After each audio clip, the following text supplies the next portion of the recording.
तर कसे काय मित्रांनो, आज आम्ही आई आणि मी गेलेलो मामाकडे. मामाकडसून येताना वाटेत माका आई म्हणा लागली, थांब थांब गाडी थांबव.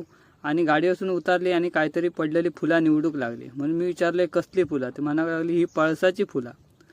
परत मी विचारले मग हिचा उपयोग काय, खेका निवडतं. तर म्हणा लागली हिचो औषधी फुलं होती, जेका लघवीक वगैरे साफ होणार नाही. त्यांनी ही फुलं सुकवायची आणि त्याचं काढो करून पियायचो. त्यामुळे लघवीक वगैरे साफ होता. मुतखड्याचा कोणाक त्रास असलो तरी त्यांनी कमी होता.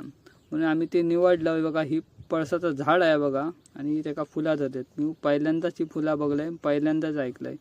तुमच्याकडे ह्या फुलांका काय म्हणतात नक्की कमेंटमध्ये सांगा.